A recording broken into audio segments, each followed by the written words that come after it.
All right, folks. Thank you for tuning in to another episode of Bucks of America podcast. I am your host, Jeff Vance. Tonight's episode is pretty remarkable. I have the legend himself, Chris Hamm, and we're going to be breaking down his experience or his history with this legendary buck he called Houdini. Now, he's been hunting this buck for 3 years, and that's about as much as I know about it. But everything came together on September 28th, and the rest is now history. So I'm going to stop rambling. I'm going to let Chris break down the beginning of the history with Houdini starting 3 years ago. Yeah, thanks for having me on and allowing me to tell the story. And I'm going to just say that I am not a legend. This deer might be a legend, but I'm anything but legendary. So I'm gonna just dispel that rumor right out of the gates. But no, I'm still kind of in pinch me mode. I've fielding phone calls and text messages and social media messages. Not that I'm a celebrity by any stretch, but I have a lot of friends in the industry and friends that I've met through the HHA family. So it's been cool. Yeah, still kind of in disbelief. It ended up being what I think was a 6.5-year-old deer, which whether you're in central Wisconsin or Iowa or Illinois or wherever, I mean that's a mature buck. It's taken me 35 years of bow hunting to put a deer like that on the ground. So what a blessing it was to, number one, just to have an animal of that magnitude, traveling and living on my property for the last 3 years. And the trail cam photos, the encounters I had with this deer, just a lot to unpack. So I mean, I guess to start out, I'll go back to 2018 was the first time I had pictures of this deer on camera, and I believe at that point he was basically a 2.5-year-old 10-point with split G2. So he was basically a 12-point deer at 2 years of age. Very good genetics. Pretty distinct genetics. There's a lot of deer in our area. Either the neighbors have killed or I've had on camera that you could tell there's a lineage there of this buck. And now, cool thing with taking 3 years to harvest him, he's been able to breed on my property for the last 3 years. So I'm going to have a lot of hopefully Houdini juniors running around that I'll get to chase, in 2023 and beyond. So, but having that deer on camera in 2018. I don't think I saw the deer that year. I just had pictures of him on camera. So then we'll fast forward to 2019. I had he was gone. I didn't know where he went, but I had a really, really nice mature 10-point show up on camera that looked to be probably a 4-year-old deer. Had 6 encounters with that buck during the 2019 archery season. Closest I had him was at 50 yards. But he was chasing a doe out in one of my food plots during the rut one night and just no shot opportunity. And so to back up to July of that year, my father, who founded HHA Sports, passed away at 82 years of age on July 3rd of that year. And the importance of that connection there is that we're going to fast forward now back to opening day of rifle season 2019. I don't have a lot of mature deer on the wall, and at that point, my pride in having to put that deer on the ground with a bow was gone, and I knew that he was living there, and so I decided to go after that 10-point buck with a rifle. And we had a gun. My dad had a gun, a 30-06 Winchester 30-06 that we had acquired back in the early 90s from a archery and gun dealer that had gone out of business, and they had. They were inventory rich and cash poor, so they had no paper money to pay us with, but they had product on the shelf. So our sales rep went in there and basically worked out a trade with them to acquire this 30-06 with a Tasco pronghorn scope on it. And so I went out the week before rifle season and sighted that in, and lo and behold, opening night, about 15 minutes before closing time, this 10-point buck steps out at 140 yards in front of my redneck ground blind, and after the Elvis shakes got over, I was able to settle the crosshairs on him, and my biggest buck to date, that ended up being a 153-inch deer that I was able to take with my rifle, with a very meaningful rifle to me. So that I had gotten out of gun hunting for a lot of years, just being an archery guy. I love archery hunting. I just love being out there, when the leaves are turning, and something about getting close to an animal. I love that. But shooting that deer with my dad's rifle kind of relit my passion just for hunting in general and for rifle hunting. And so I ended up, I think I took 2 does that year with that gun. And then 2020, I was able to take a decent 9-point with a gun and then another doe. And then last year I shot a decent 8-point and another doe. So I think I had killed 7 or 8 deer with a gun. Had not harvested a deer with a bow since 2017 up until, a few weeks back. So kind of a long story here. So you're probably thinking, well, where was Houdini and all this? So I thought he was just gone. This 150-inch buck moved into my property, chased this other deer off. I thought I'd never see him again. Well, fast forward to June of 2020, I start checking camera cards and I recognize this deer. I'm like, hey, this is that 12-point from 2 years ago. Well, now he's a 4-year-old deer. He's got 14 points. He's starting to develop a bunch of junk down on his brow tines and a very, very mature deer.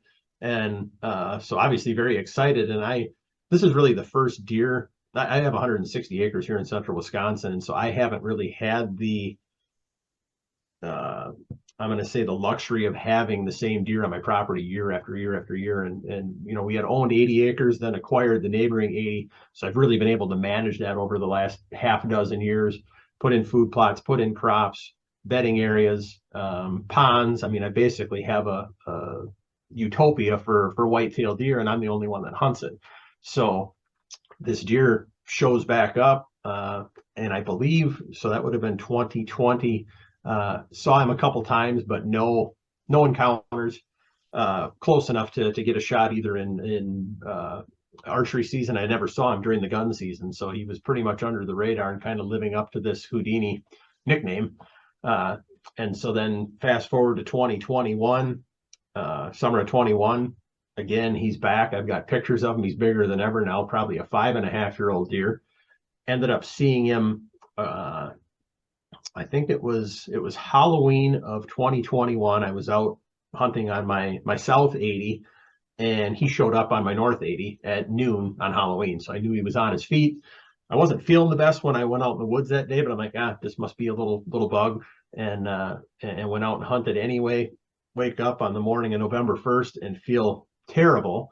Well, unfortunately, came down with COVID for 2.5 weeks, and so I missed the entire rut. I had hunted a little bit early season and had no opportunity to get out and hunt up until I think the Thursday before rifle season. I was finally starting to feel a little better. Hunted Thursday and Friday. No sightings of this buck. Go out rifle season, end up shooting a decent 8-point just because I had limited time to obviously hunt during the archery season. And this was a decent deer. It ended up being like a 5 or a 6-year-old 8-point that was just an older, mature deer and wasn't going to develop a very large rack, but he was a nice buck. And so that was that got us to December of 2021 after the gun seasons are now over. Now it's late archery season. I still have standing soybeans on my property, and Houdini had successfully made it through the gun season. So he survived yet again. Ended up seeing him 4 times in 6 nights in January. So our season here, we're not in the metro area. So I think our archery season ended on January, I think it was the 9th. And so the night of Friday, January 7th, I had him come out at 15 yards. I was hunting in a pop-up ground blind. I had not yet put a redneck blind over there. So I was just kind of leapfrogging around in a pop-up ground blind. And cold night, single digits, sitting there kind of in the fetal position, trying to stay warm. A half hour before dark, I look up and I'm looking face to face with this 160+ inch deer at 15 yards.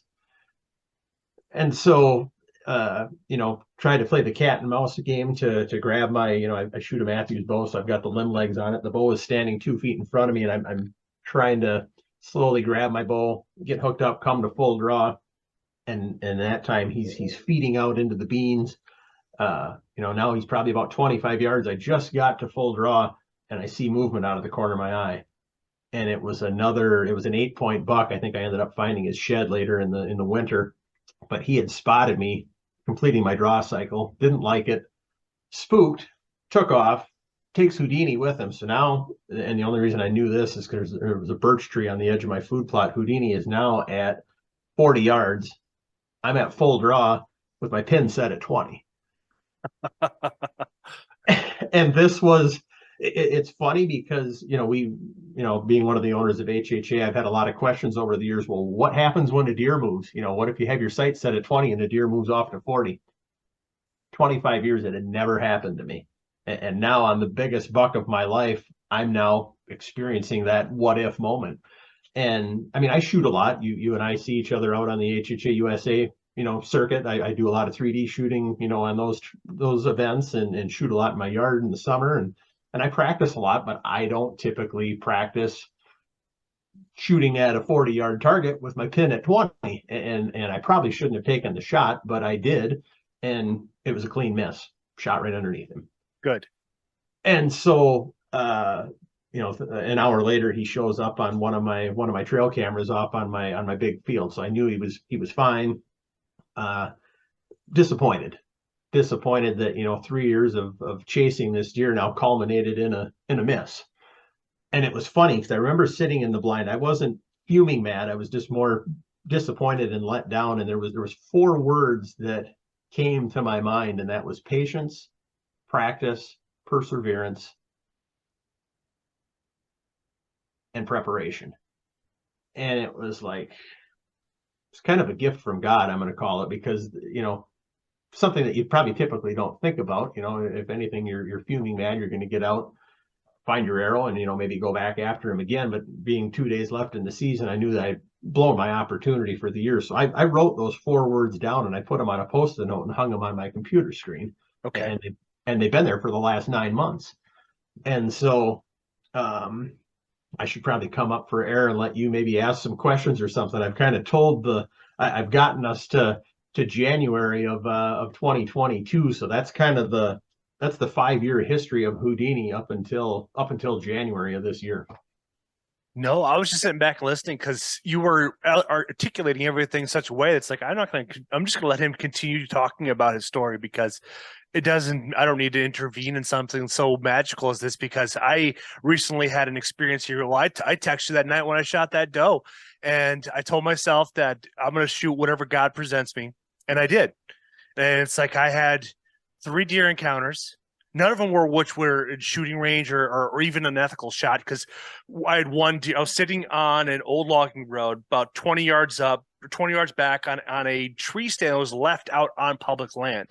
And there's deer sign all over the place. And I was on the way to that tree stand because I spotted it during turkey season, oddly enough. So I marked it on my Onyx map. So I know it's like, well, I'm gonna go back there, just kind of see what all goes through there. And it's like, well, because there's a nice trail, and like, we all understand that whitetails tend to be a little lazy, and it's like, and if a human's not going to walk it, a whitetail's not going to walk it, because they're just very they want to do less is more type attitude, because they don't want to exert so much energy because they live out in the wilderness all day and out.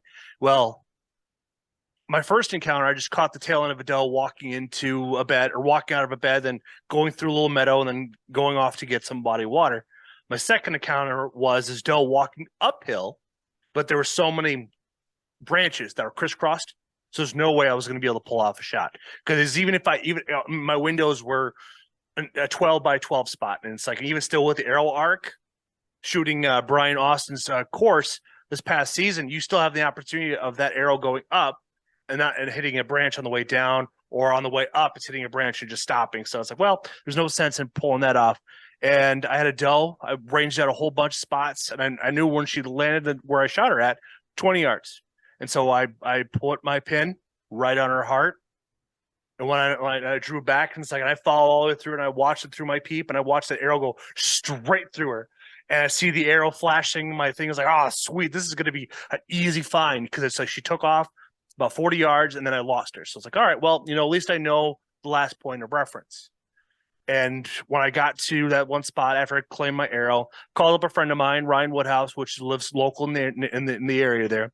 And he came out and was like, hey, I'll come on, help you. I can't pull anything or help you drag her out, but it's like, I'll hold your bow. It's like, it's perfect. That's where it makes perfect sense. It's like, awesome. So he came out, and then I stayed up in the tree stand until dark, because I've been in situations we'll have other does or other whitetails show up. So it's like, well, what better an opportunity to try to double up on one night if possible? So I waited there, and he was still 45 minutes to an hour out before he was going to be able to get to where I was at. So, all right, well, so now from when I shot her to when I got down from tree stand was over 45 minutes long. So it's like, all right, got down, walked down, got everything, picked up my arrow, took some footage of it. All right, so then I just kind of trailed where I knew she took off to, where my last spot was, and sure enough, I found this nice, beautiful spot of blood, which is I posted on social media, sent it to you and several others because I was pretty pumped about it. It's like, this is really good blood sign. Waited for Ryan to show up, and he took him a while to get to where I was at because he had to.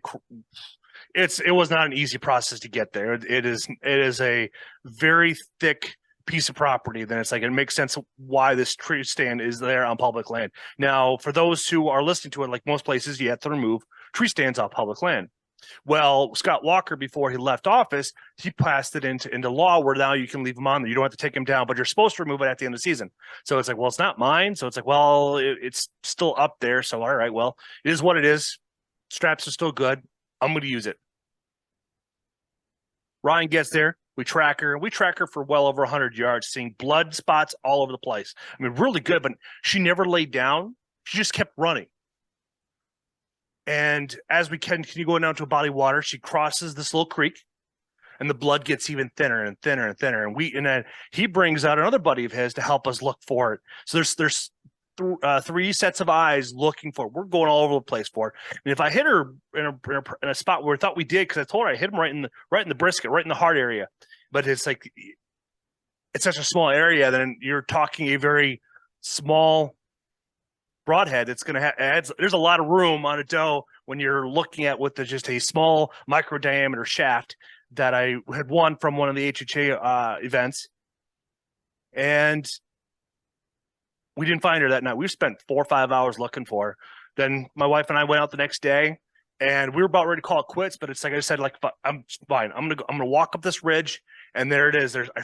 From the last spot, 70 yards away, I found another spot of blood, and then I tracked it for another 110 yards, and nothing like that. So we kind of all figured out that shot in the brisket, but the emotional roller coaster of that is just.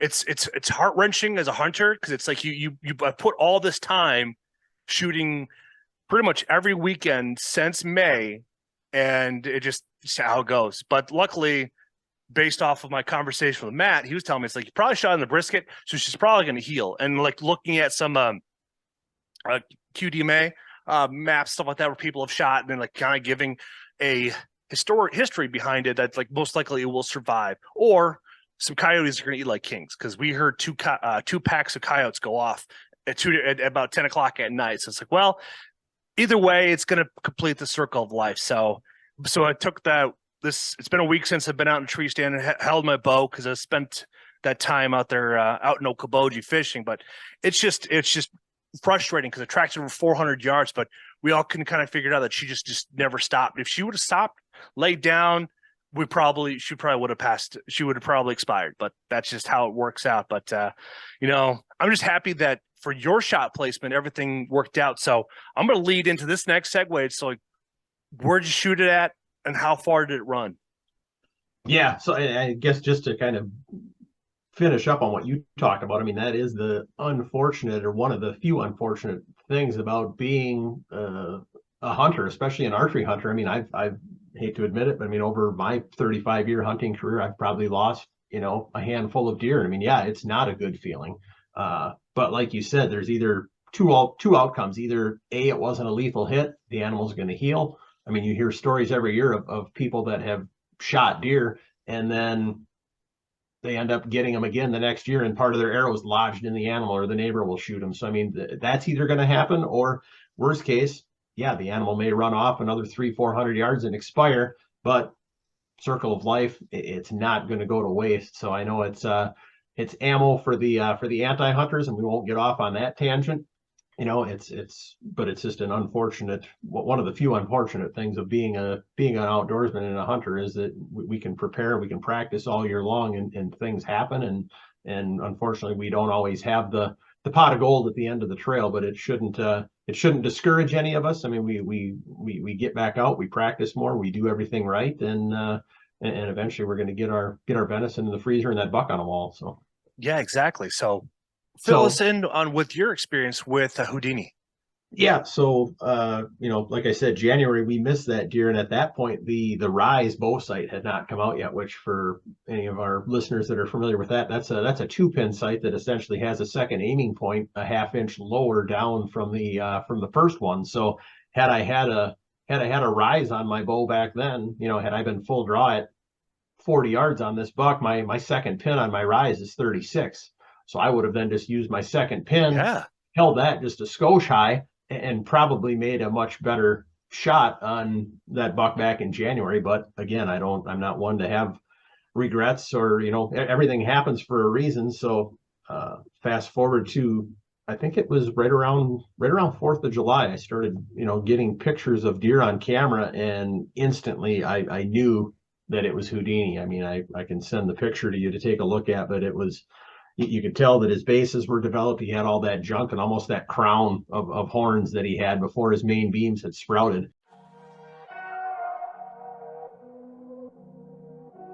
I'm Jake with HHA Sports, and today we're going to talk a little bit about our dovetail sights and how they're going to fit on the new Mathews V3X. So as you'll see, I have a Tetra Max Tournament Edition sight on this 33-inch V3X. All of our dovetail sights, the Tetra and the Tetra Max, will fit on the V3X. Also, in the next couple of weeks, you'll see us come out with a shorter dovetail version. It'll just be our short bar version, which will also fit on the V3X on both the 29 and 33-inch model. One question that we've gotten pretty frequently lately is the windage adjustments on your Tetra and Tetra Max bow sights on the new Mathews bow. And this year we came out with the infinite adjust plate, which you'll see on the front end of your sight. So when you put this infinite adjust plate on, you'll want to either flip it to the inside or the outside. And for the inline mounting sight options, such as the V3X, you're going to want to make sure that the infinite adjust plate is to the outside of your infinite adjust channel. This will allow for optimal windage adjustments. So you'll also be able to find the infinite adjust bracket on our website if you're already shooting a Tetra or Tetra Max Tournament Edition sight. Another way that you can get your HHA to fit V3X is by buying our conversion kit, which you can find on our website at hhasports.com. We'll be selling those at retail around $60. So basically the only thing you'll have to do is you'll have to take apart your sight at the third axis point, and you can convert any Tetra or Tetra Max sight. So if you have a fixed frame, you can get that into a dovetail. So like mentioned before, any dovetail sight will fit a Tetra or a Tetra Max, as well as our short bar version. For more information, you can visit our website at www.hhasports.com.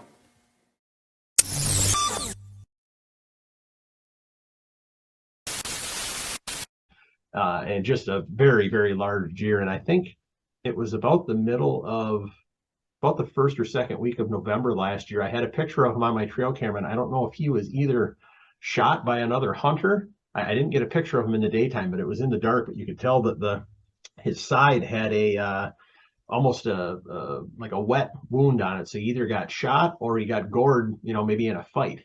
Okay. And I could see that scar on his orange hide in June. So I definitely knew it was him between that and his antlers and the size of his bases, knowing it was now this 6.5-year-old buck walking around. So at that point, I was pretty sure, because it was 2 days before season ended in January, that I had missed him. So I knew that, either he didn't die of old age or got hit by a car, heaven forbid. I knew he was still going to be around. And so that first trail cam photo in June confirmed it. I think at that point we probably had a couple HHA USA shoots under our belt already. So I had been going back to my post-it note, those four P words. I was going to be better prepared this year. I obviously had to be patient. It was 3+ years in the waiting for this deer. And I had to persevere a missed shot. It wasn't anything overly traumatic for me, but as hunters, we have to persevere. And then the practice piece of it, I was practicing more than ever. I think I shot more arrows this year than I have the last two combined.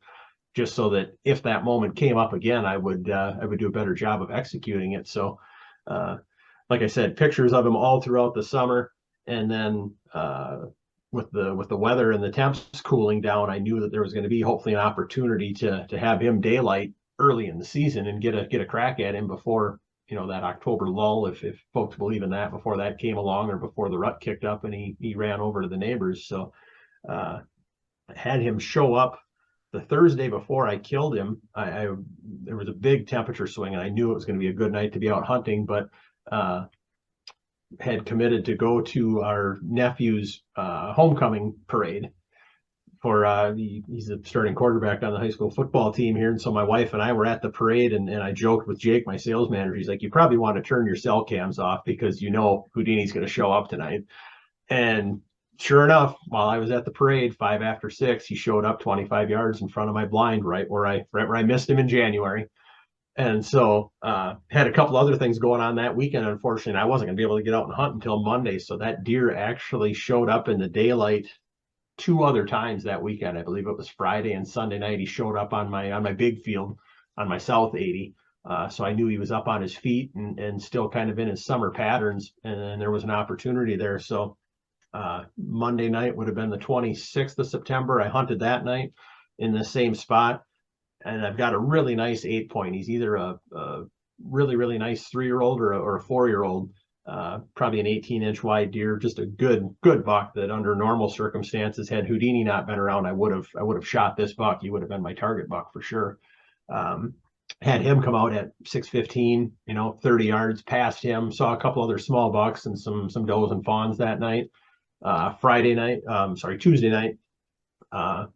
Just saw a small buck and a couple of yearlings. And then Wednesday night, the night that everything went down, I had it was 3 nights in a row. I had this set of twins. It was a buck and a doe fawn that would come out, and they would literally come out of the bedding area and lay down in my bean field. They would feed for 15 or 20 minutes. And I had them 2 out of the 3 nights. The night I shot Houdini, they actually both bedded down within 20 yards of my redneck blind, right in my beans, and just sat there and hung out for about an hour.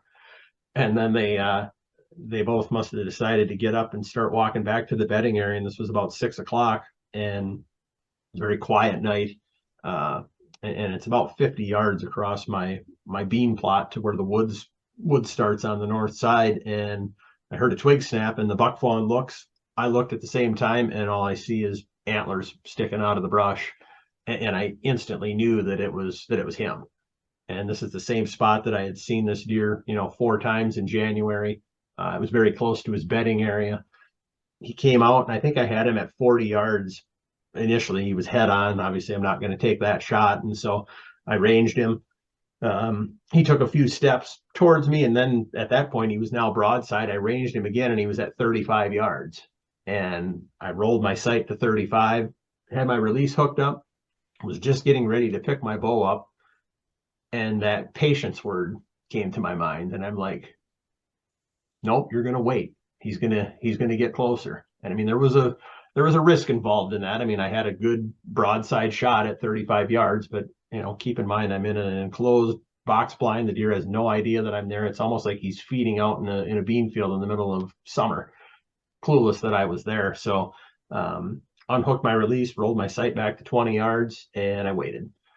And it was probably, I don't want to say the longest 5 minutes of my life, but I mean, trying not to stare at the antlers. I mean, I've got hundreds of pictures of this deer. I knew it was him. It's like, I can admire him when he's on the ground. Let's just wait till he walks a little closer. And so he just started to feed down the woods line. And at that point, it was a debate if I was going to shoot him out of my long window out the front of my blind, or one of the, the horizontal, the vertical window on the corner. And the way that he was walking, I knew that that vertical window was going to be the place for the shot. So I just turned ever so slightly on my chair, and I knew that spot was 25 yards. So I hooked my release up again and just waited, and he finally showed up. And again, completely oblivious to the fact that I was there. He's broadside, and now he's actually looking away from me. So I mean, it's perfect opportunity. So I draw back, settle the pin on his vitals, and I let the arrow go. And much to my surprise, I was sitting by myself. I don't typically hunt with a cameraman, but I almost wish I would have that night, just to capture the expression on my face, because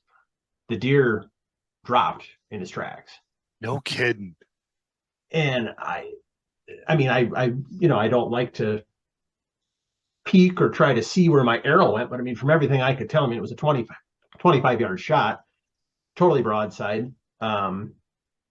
I was waiting for the arrow to pass through him for him to run off into the bedding area and crash to his demise, hopefully. And instead, his rear end gives out from underneath him, and he was facing with his head to the right when I shot him, and he basically did a 180. So now he's facing back the direction that he came from, but haunches on the ground and flailing and kind of crawling off, thrashing off into the tall grass directly away from me.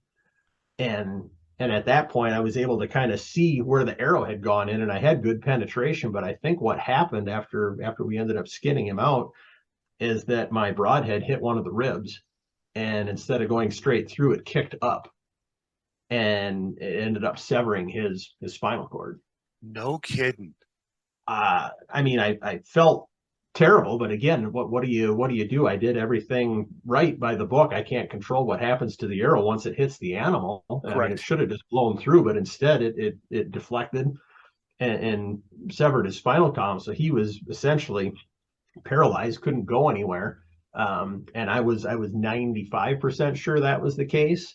But after I quit shaking, I quick texted my brother, and 30 seconds later my phone rings and he's like, "You got him?" I'm like, "Well," I said, "I got an arrow in him," but I said he basically dropped right in his tracks, and the grass was pretty tall. It was like waist high grass. Okay. And at that point, I never lost sight of him, but I could not see any of his body at all. All I could see was his antlers sticking up and looking back towards the line. And so I talked to my brother briefly, and we debated, do I just back out and let him expire, or do I go over there and risk bumping him up if he truly isn't paralyzed and put another shot on him? And brief conversation, I mean, probably a couple minutes or less. And in that time, he tried to get up a couple more times. And I realized at that point, yeah, he's not going anywhere.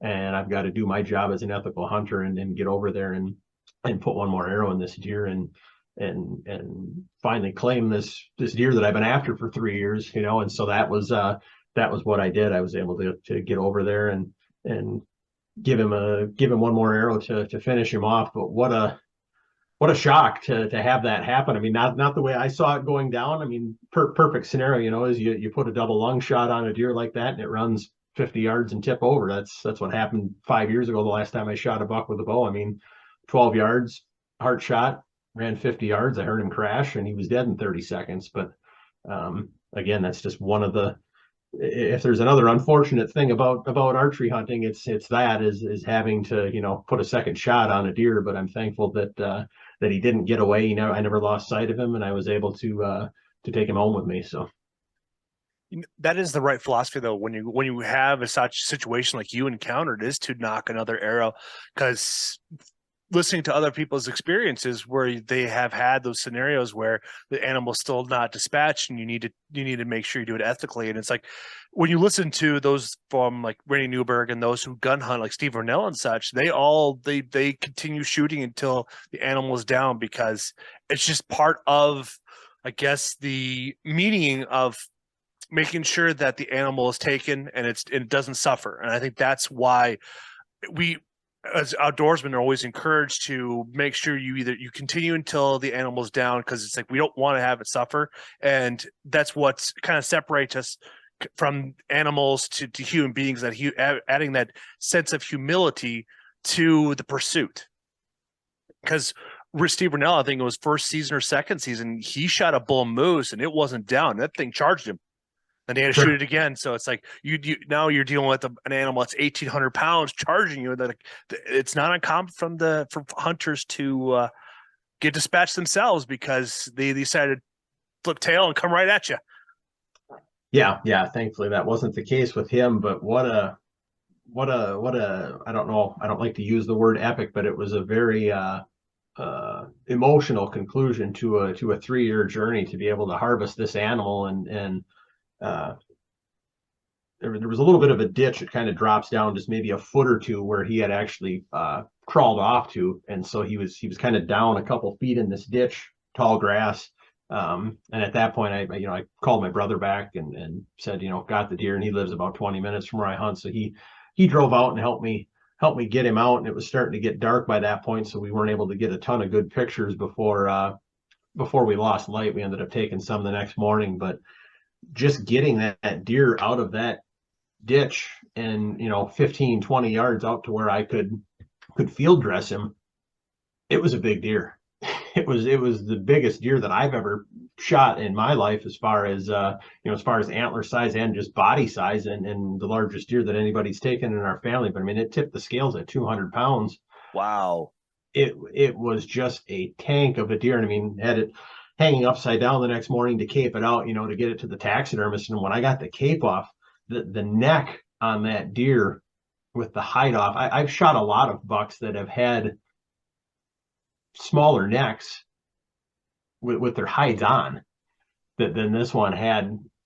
Or I guess what I'm trying to say is this buck with his hide off, I've shot bucks that have had smaller necks than that, if that makes sense. Yeah, I get it. Kind of with the hide on. Yeah. Yeah. I mean, it was just a monstrous deer. I mean, the folds in his neck, and I mean, I had pictures of him, I think, on the 4th of September, and he looked like a bear. I mean, he just, it was like a steer with horns. It almost made his rack look small. The deer was so big, it looked like reminded me of the Michelin Man. He was just kind of inflated. And the fact that you got him so early in the season and he hadn't had a chance, so you hadn't even had a chance to put on his winter weight yet. So he was prime condition. He was a fit athlete when it came down to it. For sure. And I mean, he would have, given another 30 days, if I would have gotten him on Halloween or, that first week in November, chances are he would have run some of that weight off and maybe been down to, 160, 170 pounds. But to be able to get him when he was still at his prime it was a treat. I mean, a beautiful, beautiful coat on him. His hide he's just like a seal with that early season hair. He hadn't yet had grown in a lot of his winter coat yet. So he's going to make a beautiful mount and just a cool rack. He ended up having 14 scoreable points. I'm not big on score. I mean, it doesn't mean a heck of a lot to me, but Jake put a tape on him just because he and I are in the, I think Ben Harrison from the Bow Hunting League. Oh yeah. To meet him. So Jake and I and our buddy Caden got in as a trio this year as the Rise guys, not the Wise guys, but we're the Rise guys. And, excellent. So Jake had to score him for that, but he taped him at 169, and I think 169 and 5/8 or 169 and 3/8. I mean, he's a beautiful, beautiful buck, and it's just like I said, still kind of trying to soak it all in. And the coolest part to me, I mean, I love coming on here in this podcast, but with being a Christian, I joined the Christian Bow Hunters of America probably 3 years ago. I'm a life member there, and they're a grassroots organization. They've been around since the 80s. They promote faith in Christ through the sport of archery. Based out of New York, and I'm really good friends with their current director, Merle Fredericks, and they're constantly looking for stories and success photos and things like that. So this fall, that's my task, is to write this story of Houdini and present it to Christian Bow Hunters of America so they can put it in their magazine this winter. And I'm looking forward to doing that, and just how this deer has taught me a lot about life. I look at those 4 words, patience, practice, perseverance, and preparation. I mean, it wasn't just about a deer. That wasn't what God was trying to tell me back in January when I missed him. There's a much deeper meaning to the trek that I took to get this animal, and I'm excited to see what he's going to reveal to me when I write that essay on this deer. That is going to be interesting to read, because it's like you articulate very well in the written word, and so I'm looking forward to reading the article as well.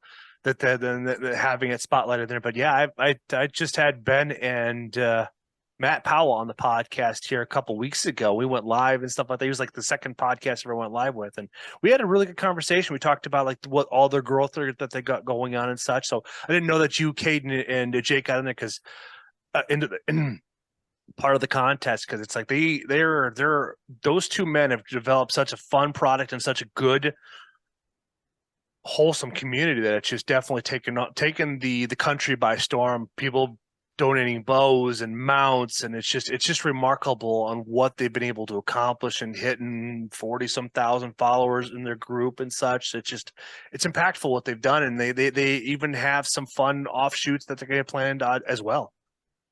No, they have a great platform. I want to say that I met Ben probably, well, he was up at an HHA USA shoot last year, but I think we've been partnered with them for at least 2 or 3 years now, almost since their inception. And just great guys, great platform. And I mean, I don't care if we win anything out of this. It's just kind of a cool thing in a competition between Jake and I and Caden to see if we can put some nice deer on the ground and then be a part of that community that they started. But no, it's cool. It was a little, I want to say the week after was a little disappointing because I mean getting cell cam pics to my phone a half dozen times a day. It's like, oh, I wonder if Houdini showed up yet. Well, now he's gone. And it's Yeah. like it's almost like I've lost a friend, even though I now have him, for life. He's going to be on my wall and I'm going to have that permanent memory. It's like now the chase is over and it would be very easy to be like, well, what's next? Everybody's like, what are you going to do now?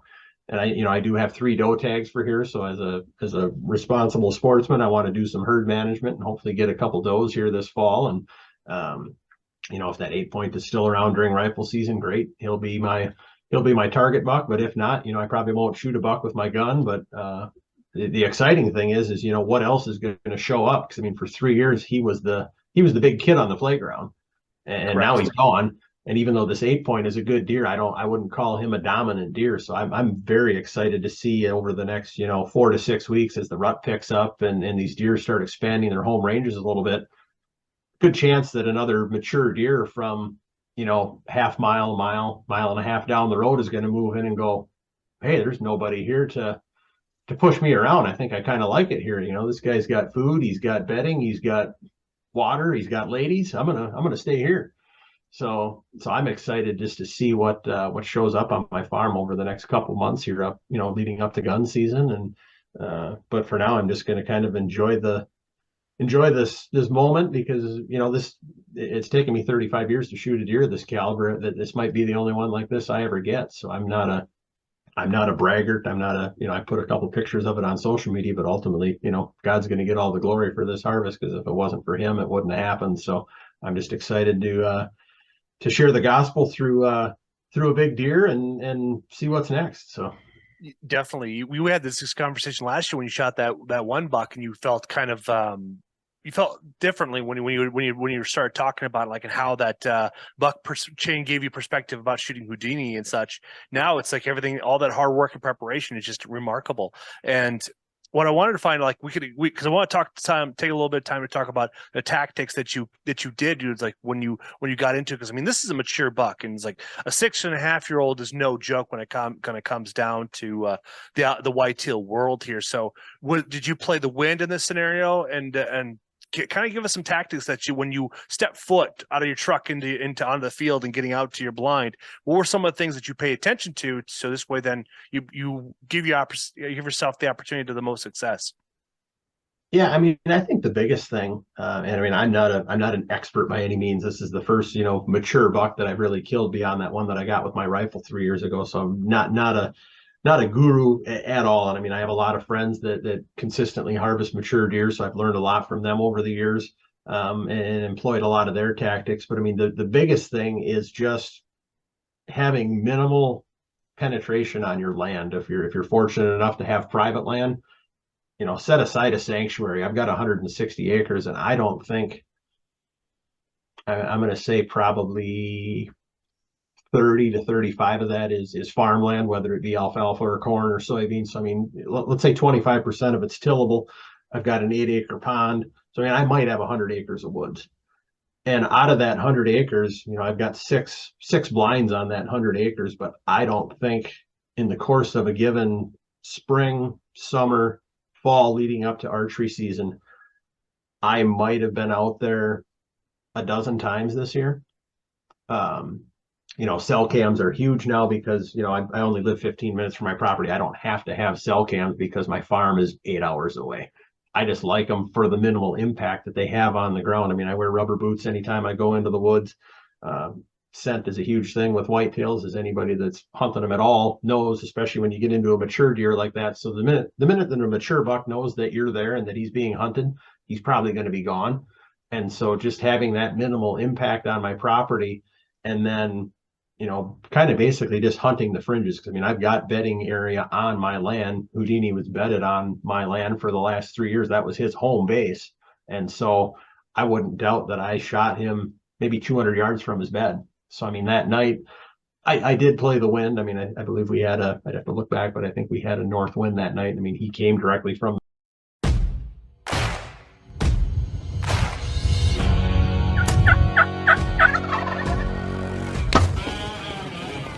Hey everyone, Jake with HHA. Super excited to introduce the Tetra and Tetra Max Rise. The Tetra Max and the Tetra Rise is our new 2-pin vertical bow sight that we're coming out with here for this year. So you'll notice a couple things on it. It's very similar to our single pin platform that we've had here over the last 25 years, and really similar to the other sights in the Tetra line. So what we basically did was we took our single pin technology and we merged that with some multi-pin technology. So the way we built our Tetra and Tetra Max Rise sights was we basically dropped a second pin in that vertical pin coming up from the bottom, and then we added a second indicator on the yardage wheel. So both of those are fixed. One really nice thing with this setup is you sight in at 20 and 60 with the top pin, and you don't have to worry about the second pin at all. That second pin and second indicator will automatically be on. So really nice feature there. The Tetra Rise and Tetra Max Rise are gonna come in 8 different frame options. So 4 in the Tetra Max Rise, 4 in the Tetra Rise.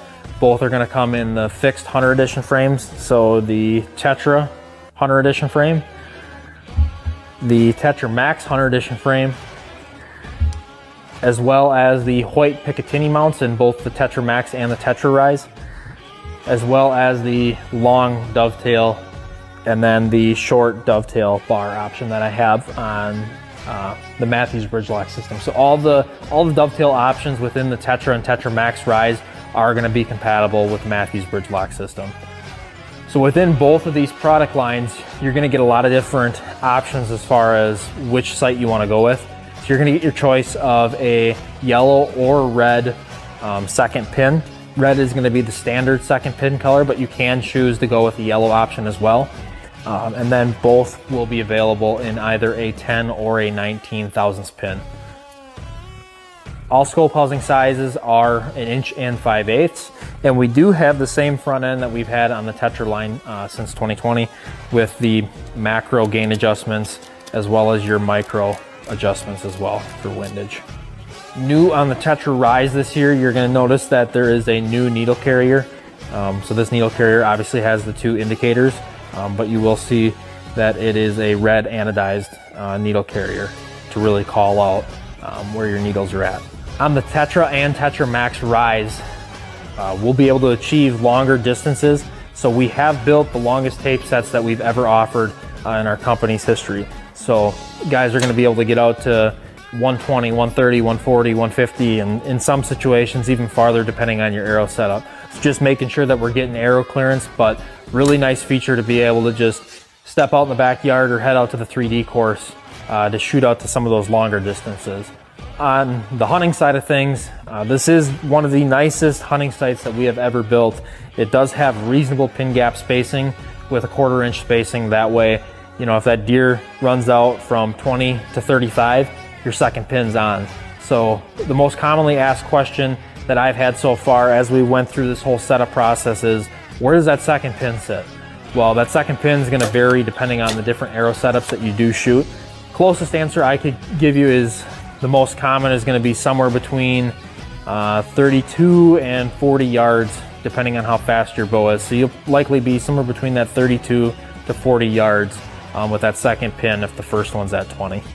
So along with all other HHA products, the Tetra Rise and the Tetra Max Rise carry a 100% lifetime warranty. All products are 100% made in the USA. For more information, you can visit our website at hhasports.com.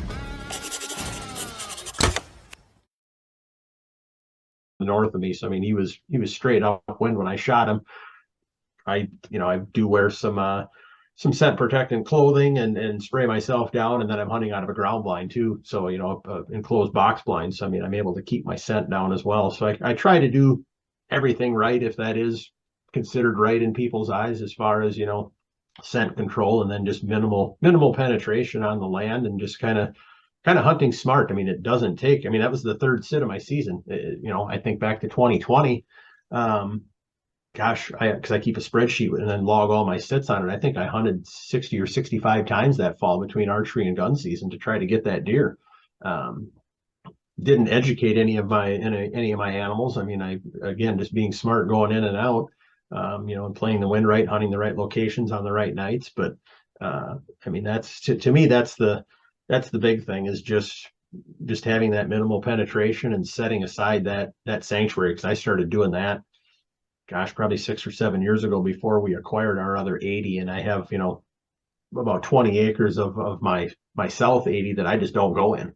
I do not go in there unless I have to trail a deer in it. And I might take 1 or 2 passes through there in the winter to look for sheds. But other than that, that's their bedroom. I don't go in there. So, and the deer know that. And I mean, it definitely reflects that in not only the numbers of deer that I have, because I think deer know that they're safe on my property. So they come there, obviously have food for them as well, but they have that sanctuary. And it's obviously now reflected in the quality of the animals that I have too. So that's a smart way to do it. I've hunted public or private land before I moved to Wisconsin. We, as a group, there's several of us that hunted the property at different times of the year. We all kind of had a sanctuary area for them so that we would not step foot in. And then having that communication between everybody was smart. But it's like, I like that approach. I always like, because this way then you're keeping the deer on your property, and you're able, you kind of have an inventory of what's going on in your neck of the woods, because you can only affect so much what you can do. And I find that is a swell idea to be able to do that, because you provided them everything they want to do, but now it's like you're continue growing the whitetail community in your area, because obviously deer are going to move on to other parts of the area of where you hunt at and live, but providing them that sanctuary, just the investment yields positive results over the next few years. For sure. Yeah. And I've seen that, I mean, I think the first 25 years of my hunting career, I might have put a half dozen bucks on the wall, and I've put that many on the wall in the last half dozen. So, I mean, I'm really starting to see the fruit of, 20 years of doing this now, because I think my dad bought the property from his uncle back in the late 90s. And I didn't get really, really serious about, quality management and working my land probably up until about 2014, 2015, and then being able to acquire this neighboring 80. And I basically have 160 acres to myself. My neighbors, for the most part, are all really good about, quality deer management. I mean, that some people will argue, well, it's good, it's bad, it's indifferent, but I mean, they want to harvest mature deer for the most part as well. And so it's nice to be able to know that, the neighbors are kind of on the same page. So even though I've only got 160 acres, there's a neighboring 80, there's a 40, and this guy's doing that as well. So collectively as a group, we're able to kind of raise some good deer and hopefully harvest the fruits from it for a lot of years to come. Oh, definitely. That is a right way to look at it. Yeah, I just to kind of elaborate, to continue with the conversation, I just got back from a 5-day trip out there, Lake Okoboji, and these guys have been going out there, 20 years, 25 years as a whole group, anywhere ranging from 9 to 20 guys going out there.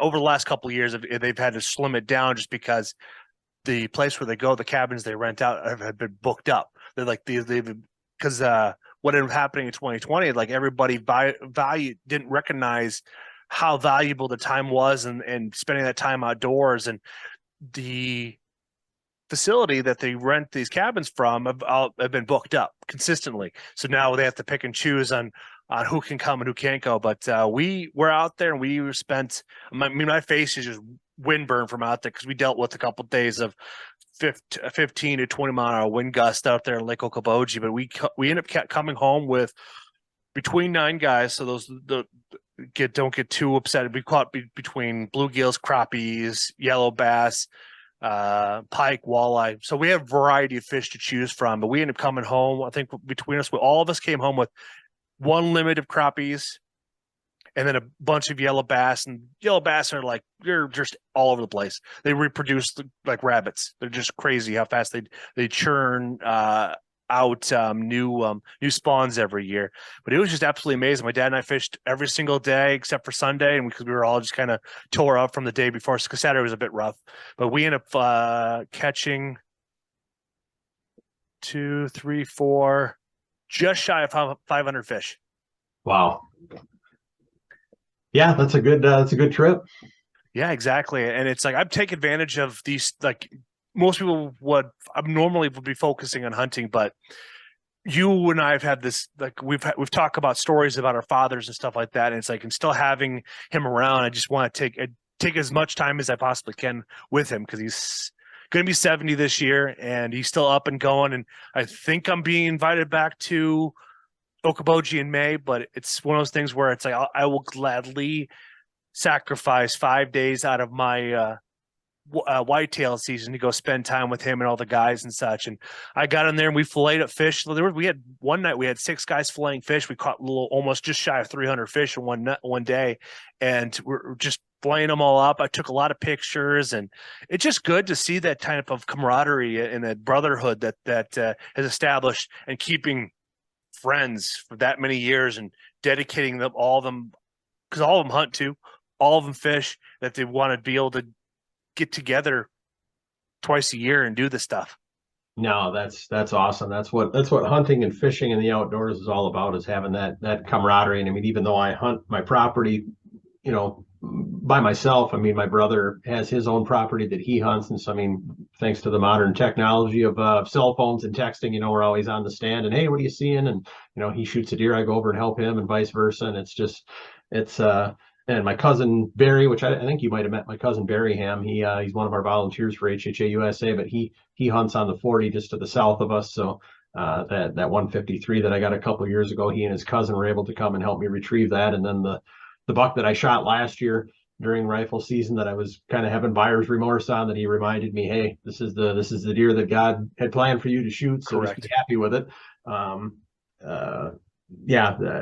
Thankful for memories like that, because as much as I love hunting and the outdoors, I mean, there's a grander scheme and an underlying theme to just being out there in nature. And I mean, they always, you'll see posts on social media, well, I'm 20 feet closer to God today. And it's like, yeah, that's where I go to kind of just get away from things and get out of the chaos of the world, and just really unpack. And it seems like it's a simpler time, even though I've got my cell phone with me, heaven forbid if something should happen, it's just nice to get out there and unplug and just see the sun coming up or the sun going down, and seeing all of God's creation scurrying about and chase these crazy critters that we all get so excited to do. Yeah, exactly. I like living in bluff country here is like I don't always get the best reception, so it's like it purposely forces me to focus on what's going around my surroundings, stuff like paying attention to the chipmunks and the squirrels, and watching the whitetails come through, the does and such. But it is nice to be able to have that separation from technology, but also just having that lifeline just in case if something bad happens to yourself. It is, and I mean that's one thing I don't like about cell phones. I wish I was not on mine as much as I am, and I'm as guilty as the next guy of probably being on it too much in the woods. But one thing I've done, I've got a backpack I take in with me, so I've got a Bible in there, and I've got a book from a guy by the name of Steve Chapman called "Look at Life Through the Deer Stand," and it's a bunch of just little short stories with a gospel verse in each one of them, and I've made it a habit to read that book the last couple falls in the deer stand, and so I have a bunch of extra copies. I'll have to get one of those to you here before you start embarking on your the rest of your fall, because I think you'd really enjoy it. That'd be excellent. Yeah, I've actually taken at this point, I spent a lot of my time catching up on podcasts. Like I listened to you and Ben, you and David Garrett so far that I've caught up on. And it's a way I can kind of catch up on friends that I don't get to see very often or talk to. And listening to those podcasts were just kind of like a highlight, because it's like, listening to David Garrett's progress on his whole thing, and like listening to his story and how you guys communicated and such like that, and how he's progressing. I mean, he's already got one podcast released. I told him I really liked the green room, I think that's, or Stuck in the Green Room. I think that's a very good, catchy title, especially learning the history behind it. And we were talking last week about he was having some technical issues, and I think he's kind of come to the conclusion he's going to have to buy himself a new laptop. Then I'm listening to Ben's and stuff like that, listening to his story about him and his wife, and then having everybody come to my place on May. And I was listening to him, was like, I didn't tell him like the walls are thin. No, it's like, no, I mentioned to him like the house gets loud. And it's like, and that's one thing was we've experienced last year and this year. So it's like, I'm thinking in the back of my head, it's like, how do I make my dining room quieter? Because it's like it echoes, and having that high peak ceiling, it just reverberates and just gets really, really loud. So it gets to be too much. Yeah. Well, we're not going to let too many cats out of the bag, but if the invitation is open again next year, I think we might still be coming back to your neck of the woods for an HHA USA shoot. So we always love the hospitality and the camaraderie. So hopefully we can make that happen again in 2023. Oh, plan on 100%. I've been looking forward to it. That's one of my favorite, like, having last year, or the first year doing it with everybody come over, and then last year, it's like I really look forward to this as an annual thing, because it's like it really allows me to dig deep and challenge myself to the next cut of meat that I want to do. And it's like being able to because you heard it.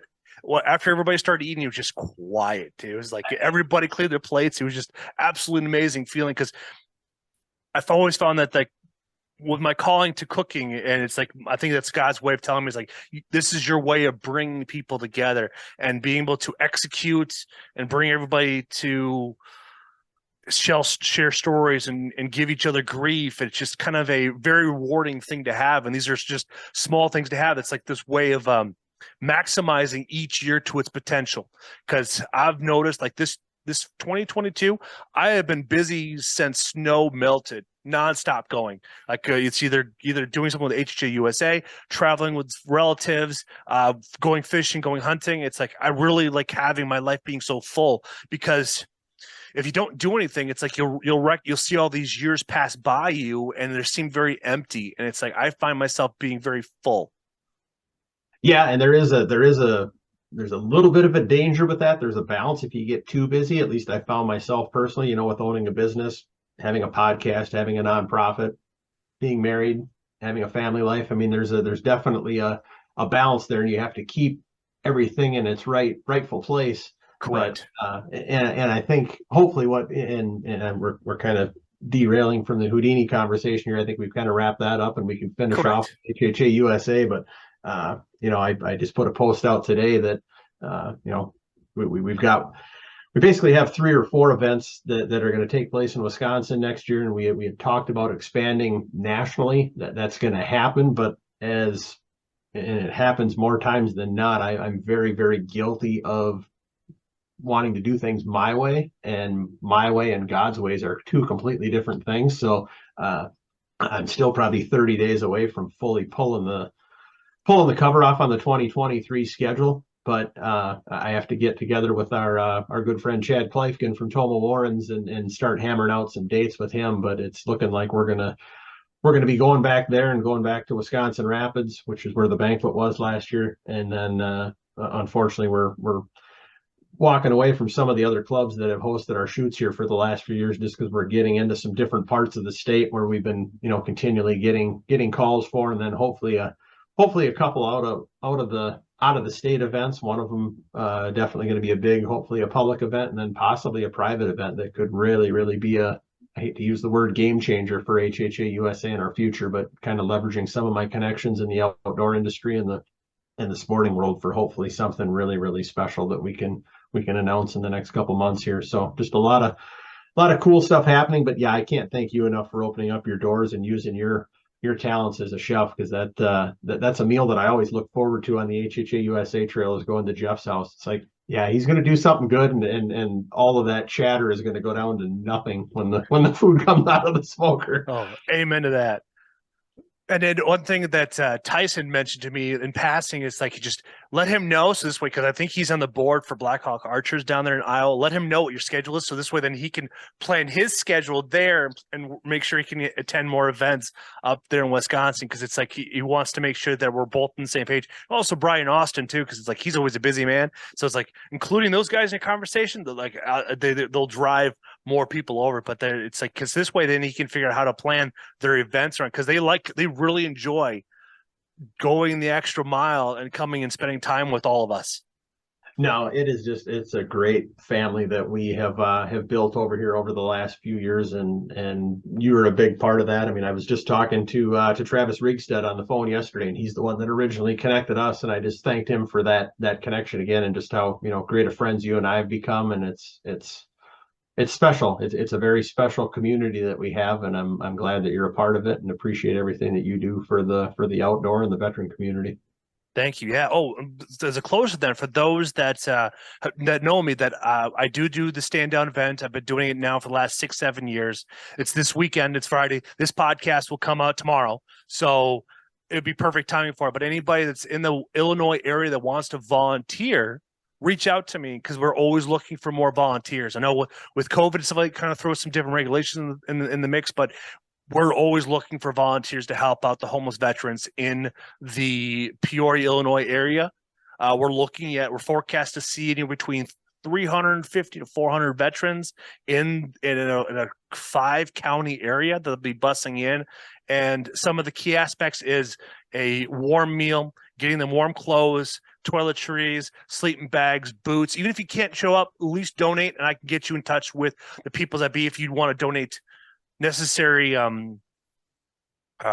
clothing lines, stuff like that, or like other things that may be missing. That'd be fantastic. Or if you want to donate money, I'll get you in touch with my mother-in-law, because she has been the leader of this whole entire thing. It's probably the reason why she hasn't retired yet, is because of her passion to help out veterans. No, and that's awesome. That's one of the things that I picked up on with you is, you know, shortly after we met. I mean, you're a humble servant. You're my kind of people. And yeah, you've got your own platform, but it's not about Jeff Vance. It's about everybody else. And I love and appreciate that about you, my friend. Thank you. And we've all we'll have mutual friends like David Wooten, and how archery in the outdoors save people lives. You know, like we've heard conversations where people are about ready to eat a bag of beans, is one of the code words that I learned from Ryan from one of his podcasts. But it's like getting folks outside helps try to eliminate the 22 a day. And being 2022, it's like it's really sends home, and it's like my entire world, like working with the company I deal with, we're very focused on mental health aspects of it. And it's great to see that we have all these open hearts that want to include everybody as much as possible. Because with Travis's recent loss, and that one gal we talked about on your podcast that her demons got the best of her, it's just good for those out there. But again, it's like, reach out to folks, call them, text them, let them know that you're here to listen to them, especially if they're first responder, police force, retired vet, or even someone that's gone through a traumatic experience. Yeah, it doesn't really take a lot to make a big difference in somebody's life. I look, you know, Al Quackenbush is probably my best friend on the planet. I mean, he and I know that we spend too much time on our phones every day, and we start tracking our screen time daily, and we'll share that with each other on a weekly basis. And it's like, it's just an accountability thing. I mean, when you look at how much time we spend on those devices every day, what does it take to, you know, take 2 minutes to send a text to that person that just comes to mind? Oh yeah, I should check in on Jeff and see how he's doing, or I should check in on Al. That 30-second text message can literally save somebody's life. Yeah, exactly. I know when things started loosening up in Minnesota, Iowa, Wisconsin, I reach out to people, like when I'm doing long drives just myself, I'll reach out to them and give them a call and ask them how they're doing, how did 2020 treat them, how did 2021 treat them and such, and letting them know that somebody's out there to, hey, I'm here to talk, and I got a lot of hours between me and my destination. Like I will listen to whatever you got going on. No, that's great stuff. I do the same. I don't travel as much as I used to, but being fortunate enough to be self-employed, I have a lot of time during the day where I don't have things to do on my to-do list. So, I mean, my phone line's always open, and I love having those conversations, because I feel at times that I get as much, if not more, out of them than the person on the other end of the line. Because I mean, it brings joy to my heart to know that we can impact people in that way. So Amen to that, Chris. I want to say thank you for coming on the podcast, telling us the legacy of Houdini, and I think people are going to appreciate the history behind the mount and the memory that it will instill, and for why we get out and do what we do, and the conservation that we do, and because of, like, I want to give a shout out to the Pittman-Robertson Act that was passed in 1937. It generates annually $1.1 billion. It's because us as hunters love the outdoors, and the sportsmanship that's in the world is why we have the abundance we do have. No, I agree. And with as much pushback and things that our country is trying to undo as sportsmen, we need to be out there and outspoken in a positive way, and to continue to advance our sport, through getting new people involved in it and just celebrating the traditions of, like you talked, going on those hunting and fishing trips with Dad and his friends, and just continuing to put that out there for the next generation, so that 100 years from now, these podcasts are still going on, and there's still Houdini stories and fishing stories. Amen, sir. Well, thank you for coming on the podcast. I'll let you go. Appreciate you, Jeff. We'll be seeing you soon, buddy. Thank you.